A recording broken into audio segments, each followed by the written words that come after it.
Alright folks, it's Tom, your Frugal Prepper. So I'm going to fix this. This has a service brake assist light. It has, let me see, service traction control and service brake assist. And I think that's the only two messages. And it also has a ABS light and a traction control off light on it. And I know what's wrong with it already, but I'm just going to show you what's wrong. So we're going to go system selection, and we're going to go somewhere in here is the brake control module, body control module, HVAC instrument, electronic brake control. Okay, and then we're going to read the fault codes in it. We're going to do a DTC display. And so loss control with engine control module, transmission control module, these are all where the battery died, right? And that's all messed up. But the one that is failed in current, see, these have all passed on the last test. But this one has failed in current. It's left rear wheel speed sensor circuit. So it's a circuit message. You can also get an erratic signal, improper signal message or whatever. But this is a circuit message, which normally means a broken wire on the wheel speed sensor.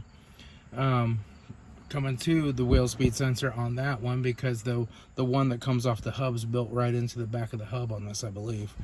I have extra hubs if it is a hub, but 9 times out of 10, that's going to be a broken wire going to it, not the hub itself. But it can be a bad hub, so we have to know which one it is. So I'm going to show you how we troubleshoot this.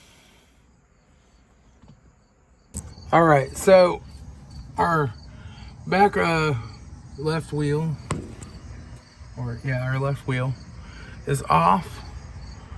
And then if you look back here behind the brake caliper, there's your wheel speed sensor wiring. Now, as you can see, this goes right into the rear wheel hub. So the brake's either in this wire coming out here somewhere, or it's a bad wheel speed sensor. So we'll just go ahead and unplug this guy and pull this out, and we're gonna go ahead and hook our test probes up to it.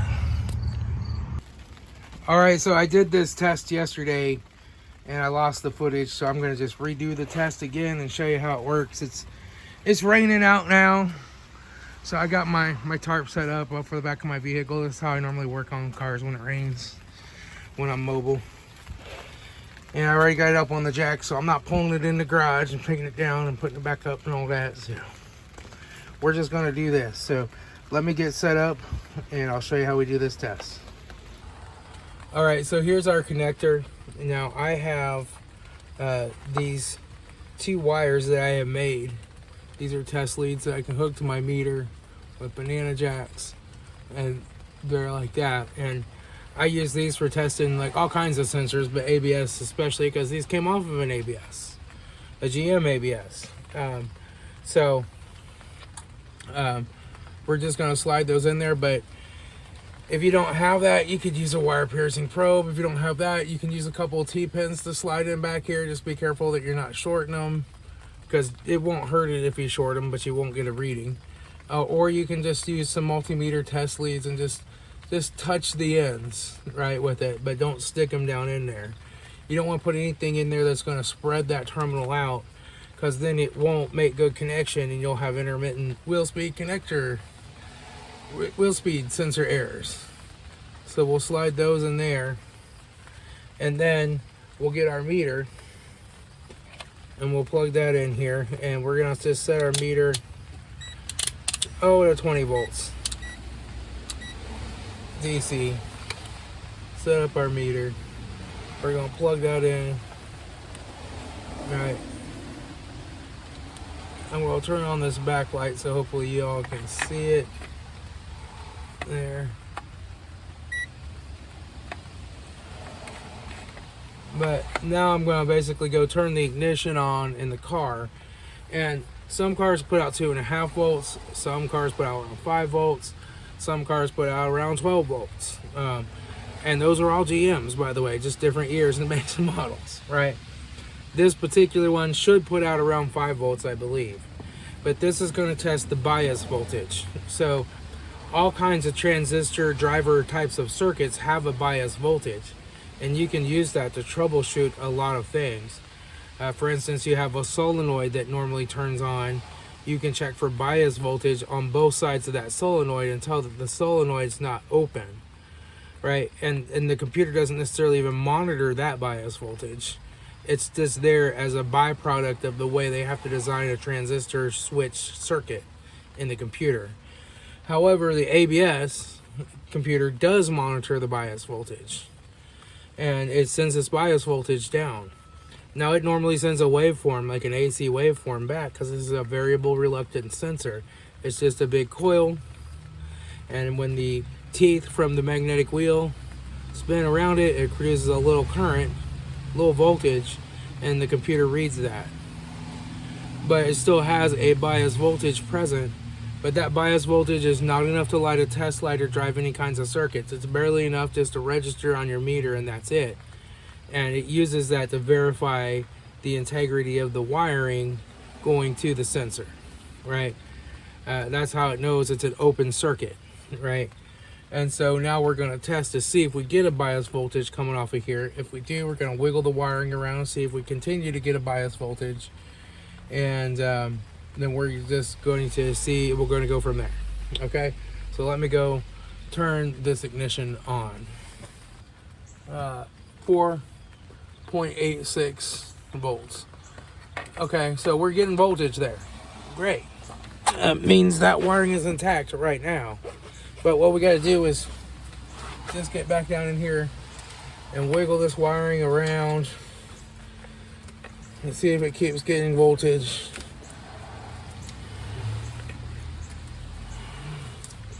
There's any spots that are shorted, and it keeps getting voltage when we wiggle it all around. So we probably have a bad wheel hub. So what we're going to do next is we're going to test the wheel hub, right? Now I'm going to plug these two little connectors from the other side of an ABS sensor into the back of that connector on the hub, and we're going to take a resistance measurement on it. Also, here's a quick and dirty way you can diagnose this wiring on a GM of this vintage. I don't know about newer GMs, I don't know, but you know, one of this vintage with this type of wheel speed sensor, you can do this. Take a piece of wire, like so. Go turn your ignition on. Don't leave the car door open so you can hear the dinger. Right? And you're gonna take a hook across these two connectors. Just touch both the connectors. Hear the beep.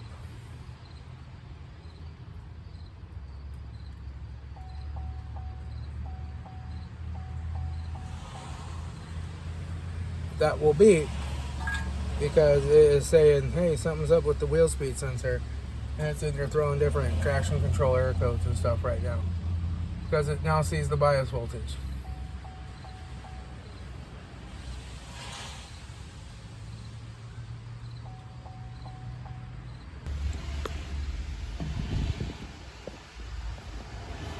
All right, so I've just got my wires plugged in there.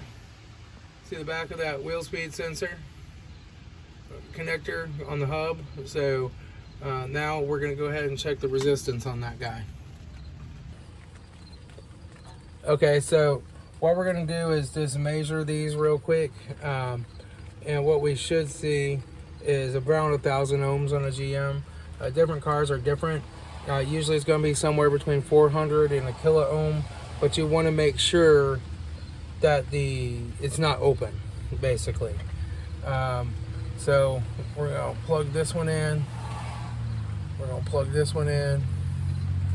And we're seeing it's still showing OL. Although if you can see, I can't really move it any closer to the camera. My leads aren't long enough. But we'll even switch that up here to mega ohms. It's still open. So that is open on that guy. So yeah, that's definitely a bad one. Now sometimes if you're on the 200 setting, it'll show OL until you switch up to a setting it can read on some meters. Some meters will do that. But on 2 kilo ohms and 20 kilo ohms, I have nothing. So I definitely have a bad wheel speed sensor in this hub. And so that whole hub has to be replaced. On GMs, they're all integrated into the hub. So I have a couple other hubs in the garage. I'll take you in there. I'll show you a reading on those and what they're like. And then you can see what you should see. The other thing that you can do is spin this hub with the meter on AC. You should see some kind of voltage coming out of it. That's a quick dirty test to tell if that sensor is working or generating voltage. If you really want to do it right, you're going to hook it to a scope and read the waveform out of it. But, you know, they're either generally working or they're not. If you're getting like an erratic data or something, you might want to put the scope on it and spin the wheel a whole bunch to see if it goes in and out or something. But usually once you have good voltage here and a good bias voltage here, you're probably looking at a bad hub. But I'll take you in here and show you the resistance measurements on the other hubs I have, because I keep a couple in stock for these. Alright, so here I have a couple different ones. I keep a used one that's good on hand, just for people that don't have any money and they need their car to work, right? And I'll keep those used ones that are good, and then I keep a new one in stock as well for the customers that want new ones. And normally I keep 2 new ones in stock, because a lot of times customers will say, oh, only one of them's bad, but just replace them both. So I normally have 2 of these, but I'm down to 1. And then I keep whichever one wasn't bad on their car. If it's fine, I'll keep that as a used one to help someone else out when all they can barely afford to pay me is the labor. So we'll hook across this one, and we're just gonna get down in here, put these connectors on it, and we're gonna see, oh yeah, that one's 1.1 kilo ohms. So that's measuring good. That's not open. Now what you can do to further test them is take this to voltage AC at 20. We'll see if we can spin it fast enough. Yeah, so trying to get this in the view, folks. Let me turn on the backlight, and you'll see as I spin that, it starts to generate some AC voltage. So that's telling you that that's probably a good one. You wouldn't know unless you actually hooked it up to a scope and looked at the waveform. But we'll do this one too. This one's new, so it might not be as free spinning. We'll see. Okay, we're hooked up there. We're on AC voltage.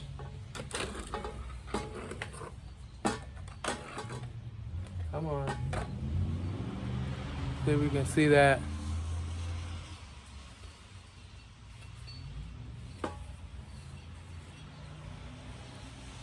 You can see that it's generating voltage as well.